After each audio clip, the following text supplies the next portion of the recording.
Good morning सबैजनासँग चाहिँ आरामै होला है। आज बेलुका ढिलो सुतेको थियौँ 5 बजीतिर। आँखा हेर न, आँखा यत्रो ठुलो हुनु भयो नि। सो निन्द्र चाहिँ यहाँ लासिनु पर्ने जस्तो लागेको केटा। दिउँसो यस्तो ज्यान दुःखसँग काम गर्न सक्दैन है।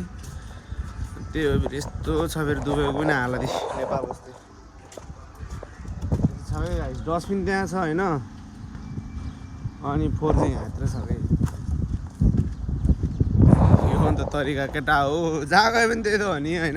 अब नेपालमा मात्रै यस्तो फोहोर व्यवस्थापन भएन, यहाँ त्यहाँ होइन कि केटा हो, जहाँ पनि त्यही हो।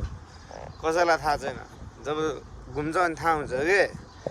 ल फेरि भेट्नुपर्छ केटा। मे त अहिले म ट्याक्कै अब पुग्न लाग्यो होइन। कपाल पनि लामो भएछ यहाँ त। अब कपाल काटेको नि मार्ने 700-600 पर्दो रहेछ। गाह्रो छ आएर ठाउँमा है। ल फेरि भेट्नुपर्छ केटा।